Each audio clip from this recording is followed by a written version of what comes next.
10 साल में ये बांग्लादेशी चिल्ला रही है सरकार। 10 साल में 10,000 बांग्लादेशियों को बाहर किया। झूठ बोलते हैं देश को। दिल्ली दंगे इन्होंने कराया। किन्होंने करवाया? बीजेपी वालों ने। ये उन्हीं की भाषा बोलेंगे जो राहुल गांधी है, तृणमूल कांग्रेस है, ये उन्हीं की भाषा बोलेंगे। ऐसी पार्टी है जो किसानों को ये आतंकवादी बोलते हैं। हेमंता विश्वा शर्मा कह रहे हैं कि मैं आसाम को मियाँ भूमि नहीं होने दूंगा।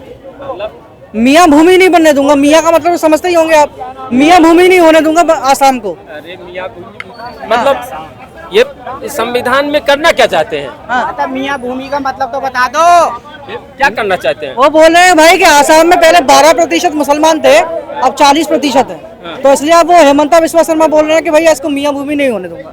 मियाँ भूमि मतलब क्या मतलब? हाँ, मियाँ भूमि नहीं होने दूंगा। मियाँ भी वो तो देखो क्या वहाँ जो मियाँ सारे हैं या हिंदुस्तान में जो मुसलमान रहते हैं, क्या उनको संविधान में जगह नहीं मिली हुई है?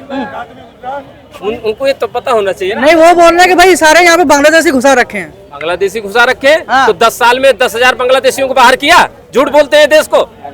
अभी 10,000 बाहर किया इन्होंने। अभी 10 साल में ये बांग्लादेशी चिल्ला रही है सरकार।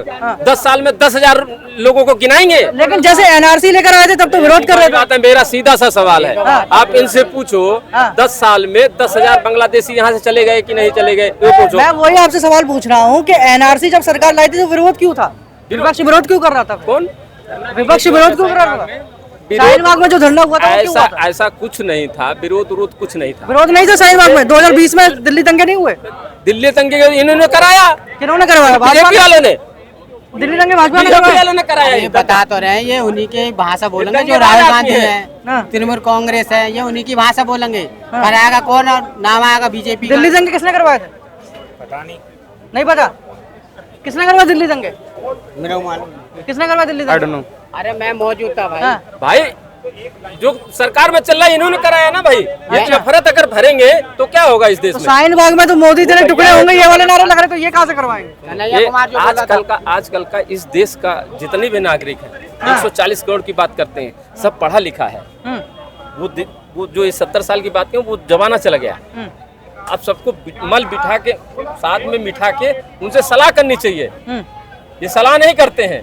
इनको जो मर्जी में आया वो कर दिया। सलाह नहीं करते हैं, जो मर्जी आते वो करते हैं। अभी वक्फ बोर्ड पे कानून आ रहा था।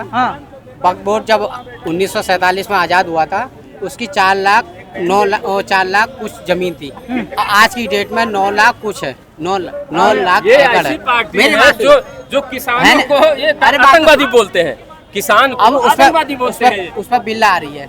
अब लगा लो अचानक 75 सालों में इतनी उनके जमीन के आंकड़े ऐसे कैसे बढ़ गए? ये बताइए, डिफेंस के बाद, रेलवे के बाद सबसे ज्यादा जमीन वक्फ के बाद है। तीसरे नंबर पर वक्फ आता है। अब ये बताइए, अगर वक्फ एक्ट आ रहा है तो क्या दिक्कत है फिर? देखो भैया, वो जेपीसी इन्होंने कमेटी बिठा रखा है ना। जेपीसी अभी क्या मंगाया है, जेपीसी उसमें से कुछ निकल के आएगा जब भी लोग बोलेंगे। ऐसे थोड़ी ना बोलेंगे। कल मैं सुनना था तो वहाँ बता रहे थे एयरपोर्ट भी आ रहे और उसमें 18 गांव और एक मंदिर। अंबानी का घर भी वक्फ बोर्ड पर है। अंबानी का घर